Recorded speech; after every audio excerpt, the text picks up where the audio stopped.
There is a particular quality to silence in the Nebraska flatlands. It is not peaceful. It is not empty. It is the silence of a place that has seen too much and learned to hold its breath, of wide open skis that offer no place to hide, and yet somehow, for a very long time, concealed everything. It is the evening of September 14th, 2005. The town of Harlow, Nebraska, population 4,200, sits along the shallow bend of a creek that locals call Crayfish Run, though no one can tell you why. The harvest is coming in from the surrounding soybean fields. The Lutheran church on Millard Street has its Tuesday evening prayer circle. The gas station on Route 30 is doing its usual brisk business in coffee and lottery tickets. And somewhere on the western edge of town, on a gravel road called Fenwick Loop, a 34-year-old woman named Carla Novak, wife, mother of two, second-grade teacher at Harlow Elementary, is present in the world for the very last time that anyone outside of one person will ever confirm. By the following morning, she will be gone. And for the next 11 years, the man who slept beside her every night, who coached their son's little league team, who carried the casserole dishes that neighbors left on the porch, that man would stand in plain sight of everyone who loved her. The question that the people of Harlow, Nebraska would wrestle with for more than a decade, the question that would haunt the Dawson County Sheriff's Office, that would follow investigators home in the dark, that would surface in the nightmares of a little girl who was 7 years old when her mother vanished, was not simply where Carla went. It was, how does the truth survive in a small town where everyone already thinks they know the answer? To understand what happened in Harlow, you have to understand what Harlow is. The town sits roughly 80 miles southwest of Lincoln, deep in the agricultural corridor that stretches across south-central Nebraska like a threadbare quilt of cornfields, feedlots, and county roads that all look the same after dark. The land here is not dramatic. There are no bluffs, no forests, no shadows large enough to conceal much of anything. The horizon is so flat and so distant that first-time visitors sometimes report a faint sense of vertigo, the unsettling sensation of being too exposed, too seen. And yet, paradoxically, it is the kind of place where a secret can live for years inside a single household, because the community around it is so tightly bound by courtesy and assumption that no one thinks to ask the right question at the right time. Harlow's economy in 2005 ran on three things: soybean and corn agriculture, a mid-sized grain elevator that employed about 60 people, and the school district, which was the largest single employer in Dawson County at the time. The median household income was $38,400. The majority of families had been in the area for at least 2 generations. People here knew each other's grandparents. They knew which families had been touched by hard times and which ones had always seemed to land on their feet.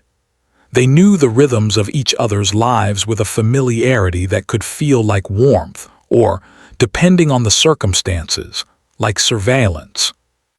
Carla Ann Novak, born Carla Reisner, in the same Harlow hospital where she would later bring her own children into the world, was 34 years old in September of 2005.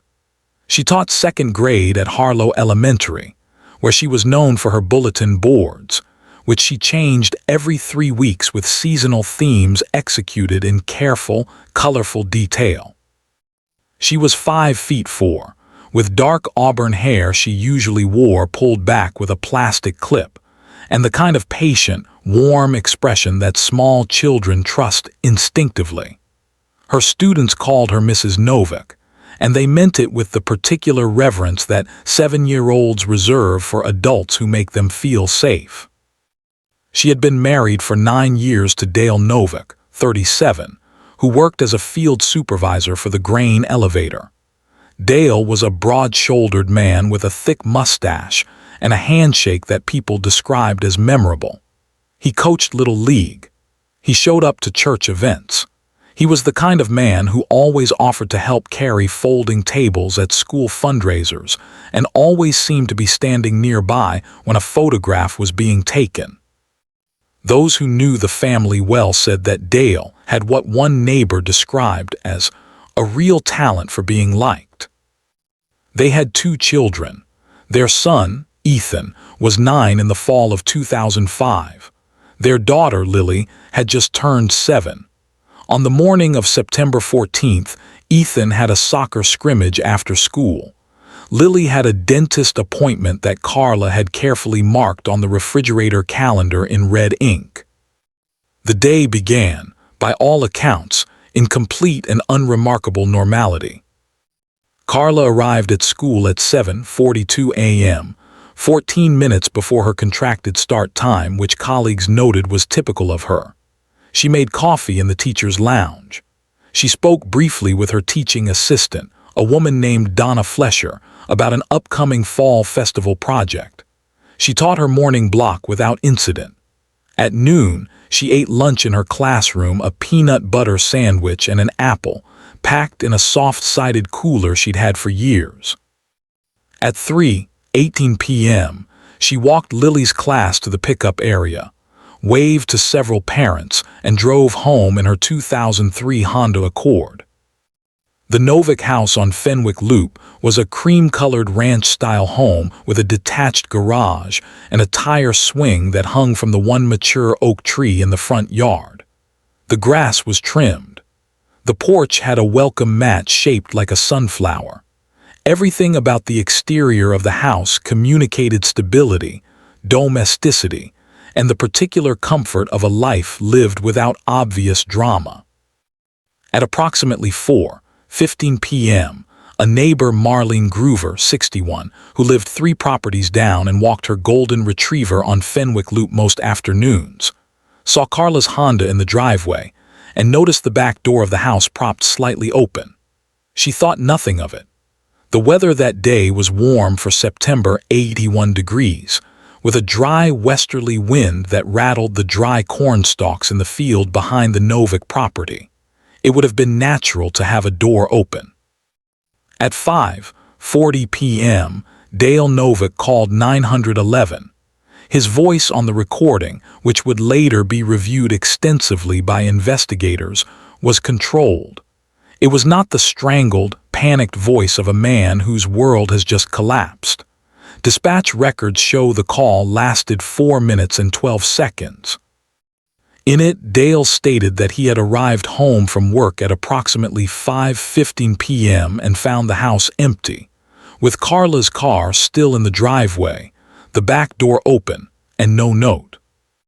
Ethan was at a neighbor's house after soccer. Lily was with Dale's mother, who had taken her to the dentist appointment in Carla's place, though no one initially flagged this detail as unusual. The swing in the front yard hung still in the evening air. The toy truck that Ethan had left on the porch steps lay tipped on its side. The back door moved gently in the warm September wind, and inside the kitchen, the refrigerator hummed, and the red ink appointment on the calendar remained perfectly legible. Carla Novak was gone. Black circle. By nightfall on September 14th, the Dawson County Sheriff's Office had 3 deputies on Fenwick Loop. By the following morning, they had a missing persons case, a search coordination center set up in the parking lot of Harlow Elementary, and more than 200 volunteers organized into grid teams that would spend 3 days walking the surrounding fields, the creek basin along Crayfish Run, and the stretch of county road between the Novak property and the highway junction 6 miles east. Nebraska State Patrol was notified. The Dawson County attorney was briefed. Cadaver-trained search dogs from a volunteer team out of Kearney were deployed along the tree line behind the property. Search aircraft from the State Patrol flew grid patterns over the surrounding agricultural land for 2 consecutive days, their engines a low, constant presence above the town that residents later said they could hear from inside their homes. They found nothing. No physical evidence of a struggle inside the house. No blood. No signs of forced entry. Carla's purse was on the kitchen counter. Her keys were hanging on the hook by the back door. Her cell phone, a Motorola RAZR, the kind that seemed to be everywhere in 2005, was on the kitchen table, fully charged, with no outgoing calls in the final 3 hours of the afternoon. The community response was what you would expect from a small Nebraska town that had just lost one of its own. Volunteer search teams organized themselves with the disciplined practicality of people who were used to managing large, coordinated efforts across flat agricultural land. The Lutheran Church opened its fellowship hall as a staging area. The Methodist Women's Circle ran a food table 20 hours a day. A local feed supply company donated cases of water. The school district canceled classes for 2 days. Carla's face looked out from flyers taped to every shop window on Main Street. The Harlow Courier ran her photograph above the fold. A candlelight vigil on the third night drew more than 300 people, who stood in the parking lot of the elementary school with paper cups shielding their flames from the September wind. Dale Novak stood at the front of the vigil. He thanked the community. He said he just wanted his wife home. A woman who attended that night later told investigators he had his arm around Ethan the whole time, but his face, I've thought about that face 100 times since. It wasn't grief exactly. It was something I couldn't name then. Investigators at the Dawson County Sheriff's Office were nodding things. They noted that Dale's account of his movements on the afternoon of September 14th had a gap. He said he left the grain elevator at approximately 4:55 p.m. and arrived home at 5:15. The elevator's own gate log, a card reader system used to track employee vehicles, showed Dale's truck exiting at 4:31 p.m. The drive between the elevator and Fenwick Loop, by the most direct route, was 11 minutes. By the longest reasonable route, taking County Road 14 all the way around the creek bend, it was 23 minutes. That left, at minimum, a gap of approximately 41 minutes that Dale Novak did not account for in his initial statement. When investigators asked him about this discrepancy in a follow-up interview on September 17th, Dale said he had stopped at the Casey's General Store on Route 30 for gas. Investigators checked the Casey's receipts and security footage. The tape, store management explained, recorded on a 72-hour loop and had already been overwritten. There was no receipt matching Dale's vehicle or credit card. Dale said he had paid cash. Deputies whispered quietly among themselves about what they were beginning to see accumulate. Not proof. Not yet. Just the small, particular friction of details that don't quite settle into alignment. There was also the matter of the odometer. Investigators noted in their documentation that Dale's 2001 Ford F-150 had 47,312 miles on it when they photographed it on September 15th.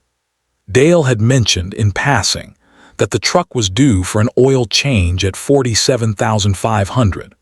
A mechanic's receipt found in the glove compartment from the previous oil change showed 44,891 miles, dated approximately 5 months prior.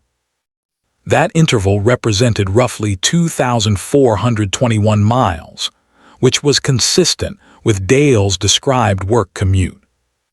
But when investigators examined the truck's odometer against the fuel logs Dale kept in his console, a habit he'd maintained since the early 2000s, they identified a single 3-week period, roughly 6 weeks before Carla's disappearance, during which the truck had accumulated approximately 340 more miles than Dale's recorded daily trips could account for.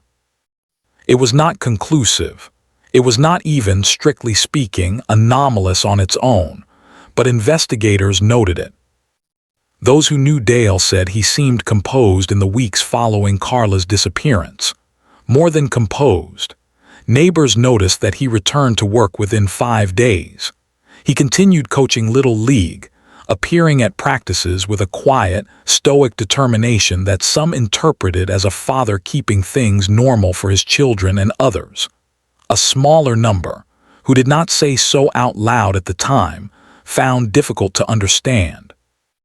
A volunteer searcher who had known Dale casually for years told investigators later, "I went over there about 2 weeks after it happened to drop off some food. He was watching football. I don't know what I expected, but he invited me in and we sat there for a little while and he just seemed settled. Is that the right word? He seemed like a man who had gotten to the other side of something." Investigators interviewed Dale formally on 4 separate occasions over the following 8 weeks. Each time, he was cooperative, soft-spoken, and consistent in the broad outlines of his account. The inconsistencies, the time gap, the missing gas receipt, the odometer anomaly were never resolved. They simply remained, suspended in the file like debris in still water. By December of 2005, with no physical evidence of a crime scene, no body, no witnesses, and no forensic evidence linking any specific individual to Carla's disappearance, the case was reclassified from active to pending. In the language of law enforcement, it became what the public knows as a cold case. The file was 2 inches thick. It sat in a cabinet in the Dawson County Sheriff's Office, and for a very long time, no one opened it. 6 months after Carla's disappearance, Dale Novak filed to have her declared legally absent. He told neighbors he needed to be able to make decisions about the children's school enrollment, their health insurance, the house. People understood, or they told themselves they did. In April of 2006, 7 months after September 14th, Dale and the children left Harlow. He took a supervisory position at an agricultural supply company in Fremont, Nebraska, roughly 140 miles northeast. He put the house on Fenwick Loop on the market. The welcome mat with the sunflower was left behind. The tire swing was left behind. A neighbor took it down eventually. For those who have ever doubted someone you love, truly doubted them, in the marrow of a thought you couldn't quite bring yourself to finish, you may understand something of what the people of Harlow experienced in the years that followed. It was not suspicion, exactly. It was more like a low, persistent frequency that you couldn't locate the source of, that you couldn't confirm was real, and that you couldn't make yourself ignore entirely. Donna Flesher, Carla's teaching assistant, told a colleague 2 years later that she still thought about the lesson plans Carla had left on her desk for the week following her disappearance. She had written notes in the margins, Donna said, little reminders to herself. Bring extra scissors for the craft project. Ask Tyler's mom about the field trip form. She was thinking about next week. She was planning. Women who are planning to go somewhere don't leave notes in the margins. In Fremont, Dale Novak built a new version of his life with the methodical efficiency that had characterized everything he did. Within 18 months, he was promoted. He joined the local Elks Lodge.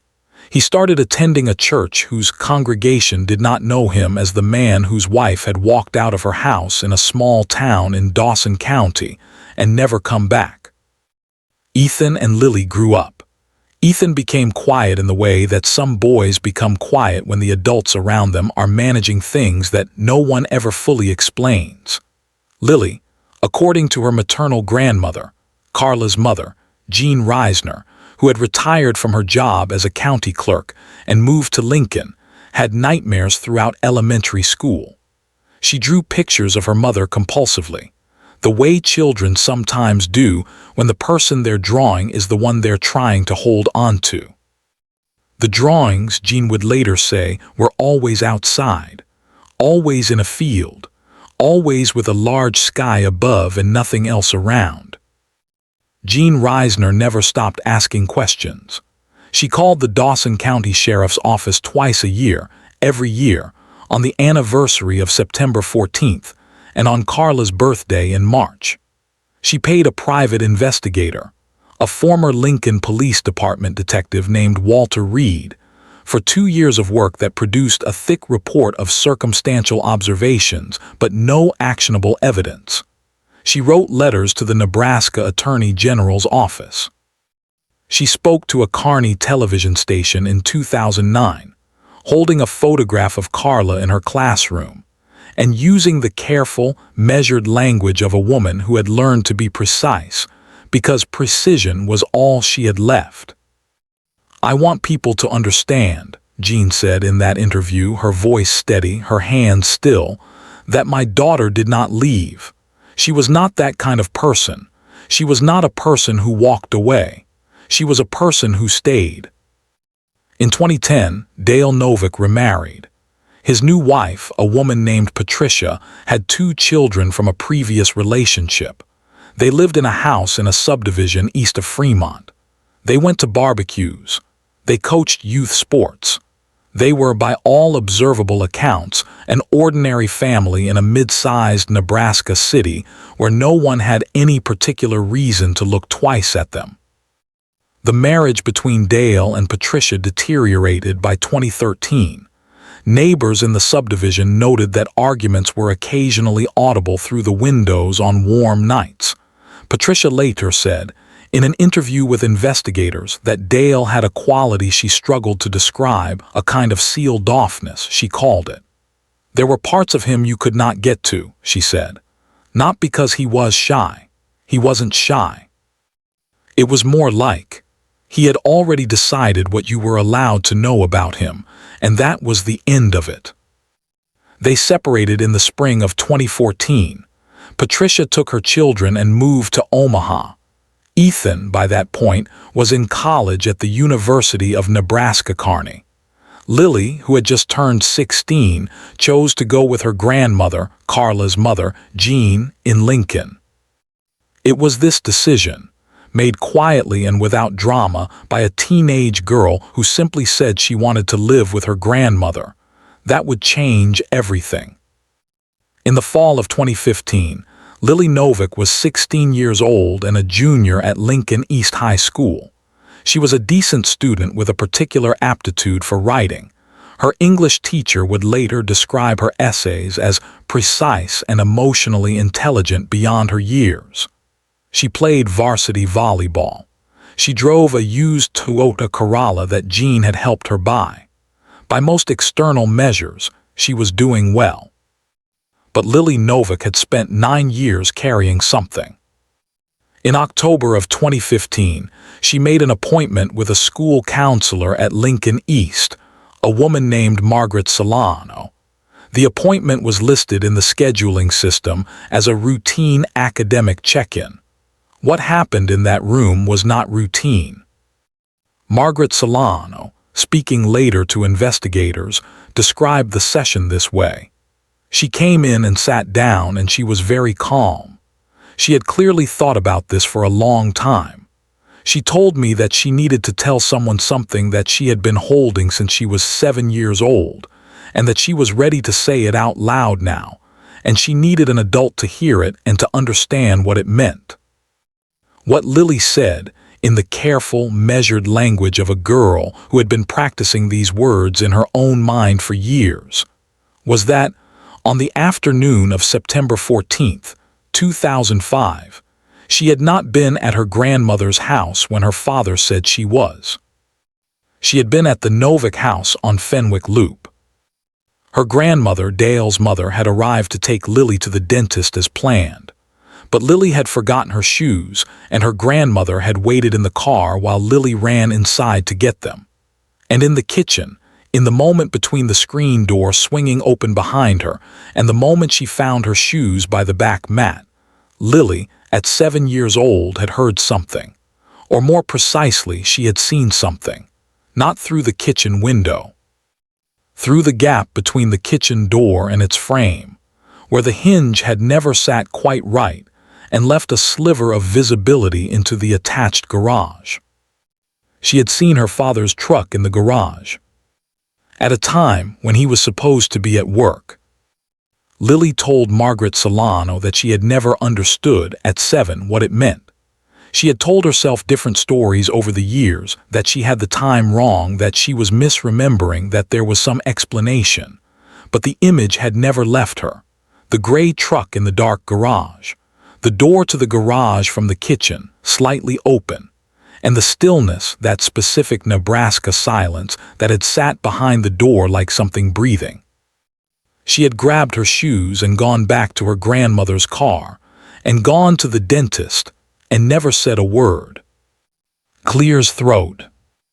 Margaret Solano contacted Lincoln Police Department that afternoon. Lincoln PD contacted the Nebraska State Patrol's Criminal Investigations Division. The Criminal Investigations Division contacted the Dawson County Attorney's Office. On November 3, 2015, the Carla Novak case was officially reopened by the Nebraska State Patrol in coordination with the Dawson County Sheriff's Office. Assigned investigators were Sergeant Linda Ostrowski of the State Patrol's Cold Case Unit, a 12-year veteran who had worked 47 cold cases in her career, and Dawson County investigator Tom Bartle, who had been a deputy in 2005 and had personally conducted 2 of the original interviews with Dale Novak.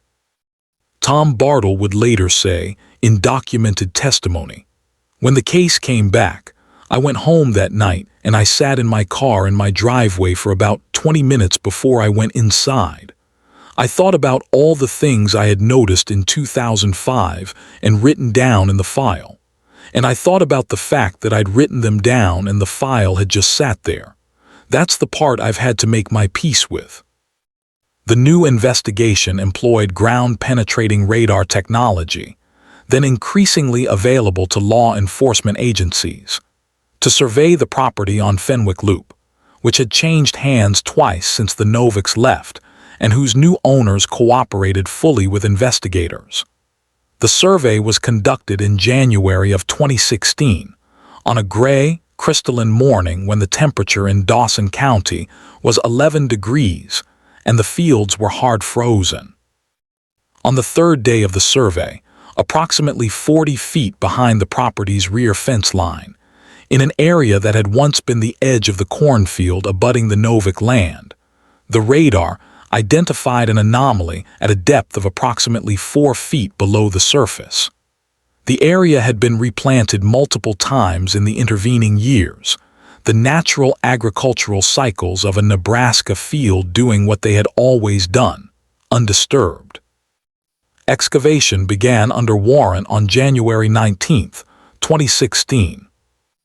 What investigators recovered from the frozen ground at a depth of 3 feet 9 inches, wrapped in a heavy tarpaulin of the kind sold at every farm supply store in central Nebraska, was identified through forensic dental records as Carla Ann Novak. She had been there for more than 10 years. The forensic examination that followed was extensive. The State Patrol Crime Laboratory worked with the Douglas County Forensic Pathology Team, whose report, completed in March of 2016, documented findings consistent with blunt force trauma and determined, with the limitations inherent to remains recovered after a decade of burial in agricultural soil, that the manner of Carla's end had been a deliberate act. The tarpaulin itself provided critical evidence. Despite a decade in the soil, forensic scientists were able to recover trace materials from its surface, fibers consistent with those found in the bed of a pickup truck of the type and model driven by Dale Novak in 2005. The tarpaulin's lot number, recovered through partial stamping on the material, was traced to a batch distributed to farm supply retailers in south-central Nebraska between 2003 and 2005. On April 7, 2016, 4,588 days after Carla Novak walked out of Harlow Elementary School for the last time, Dale Novak was arrested at his residence in Fremont, Nebraska. 2 State Patrol investigators and 2 Fremont police officers made the approach at 6:22 in the morning. Dale answered the door in a flannel robe, holding a cup of coffee. According to investigator notes, he did not ask why they were there. He set the coffee cup down on the hallway table. He turned around. He placed his hands behind his back. One of the arresting investigators later noted in her report. He didn't say anything, not one word. He just looked at the floor. And I've made a lot of arrests, and most people say something, they ask what's happening, or they argue, or they cry. He just looked at the floor like he already knew exactly what this was, and he had already decided how he was going to be. The news reached Harlow within hours. The Harlow Courier posted a brief online update at 9:15 a.m. By noon, the grain elevator parking lot, where Dale had worked for years, where colleagues had continued to speak of him with a certain cautious goodwill, was buzzing with a kind of charged, complex silence that would take weeks for the community to process. Some people said they had always known. Some people said that was convenient to claim now.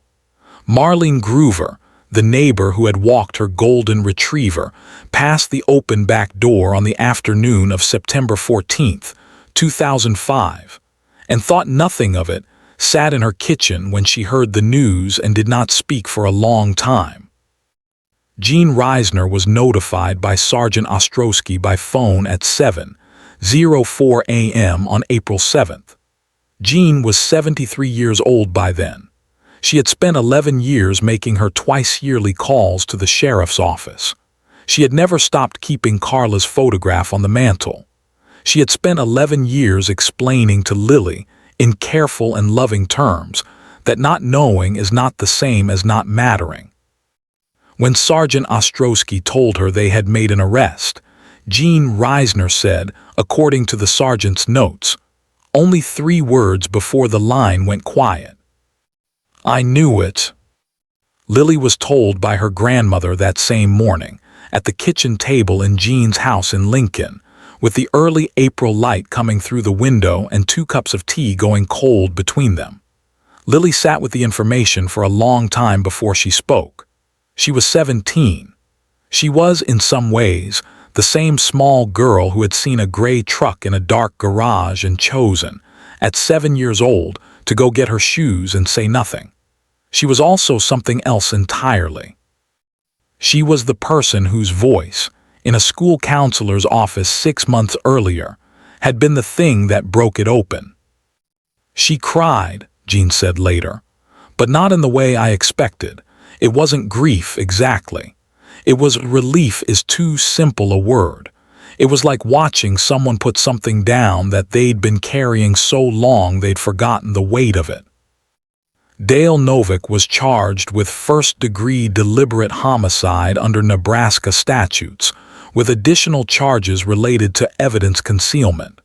His arraignment in Dawson County District Court took place on April 14, 2016. He entered a plea of not guilty. He was held without bond. The trial began in September of 2017, 12 years and 1 week after Carla Novak's last day on Fenwick Loop. It lasted 3 weeks. The prosecution's case rested on the forensic evidence from the burial site, the timeline discrepancies documented in 2005, the tarpaulin trace analysis, the gate log from the grain elevator, and the testimony of Lily Novak, who, at 18 years old, took the stand and told a Dawson County courtroom what she had seen on the afternoon of September 14, 2005, in measured and exact language that the court reporter would transcribe without error and without elaboration. She said, "I saw my father's truck in the garage at a time he said he was at work. I was 7.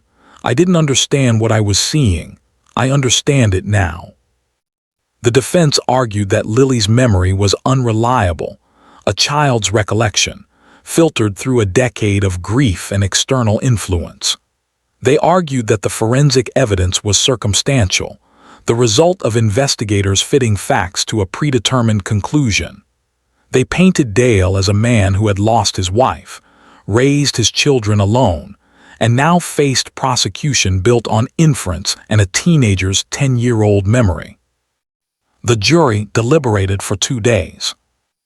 On October 3, 2017, they returned a verdict of guilty on the charge of first-degree deliberate homicide. Dale Novak was sentenced, under Nebraska law, to life in prison without the possibility of parole. He was transferred to the Nebraska State Penitentiary in Lincoln on November 12, 2017. He has not spoken publicly since his arrest. There are cases that, when they finally close, produce something we reach for and call closure, that satisfying terminal click of a door that has finally been shut. The Novak case is not quite that. It is something older and more complicated. It is the story of a community that trusted the shape of a life and missed the truth living inside it. It is the story of a woman who left detailed lesson plans for the week after she disappeared, because she was always planning, always staying, and of the people who found the courage, eventually, to say what they had seen. Ethan Novak issued a brief written statement through an attorney following the verdict. It said, in part, "I have loved my father and I have been confused about my father, and I do not know yet how to hold both of those things at the same time. I am working on it." Gene Reisner visited Carla's grave at the Harlow Municipal Cemetery, on a small hill at the edge of town where the wind comes in from the fields on the first anniversary of the verdict. She brought a bunch of zinnias, which had been Carla's favorite. She said she talked to her daughter for a while, standing there in the October wind, and that afterward she felt something she had not felt in 12 years. She felt like she could breathe. For those who have ever waited for a truth that seemed too long in coming, for those who have ever written careful notes in the margins of a life that was still being planned, this story is for you. The ground holds things, but the ground does not hold things forever. And somewhere between the silence and the verdict, in the voice of a 7-year-old who became an 18-year-old who finally said what she had seen, that is where justice actually lived. Not in the courtroom, not in the file cabinet, in her.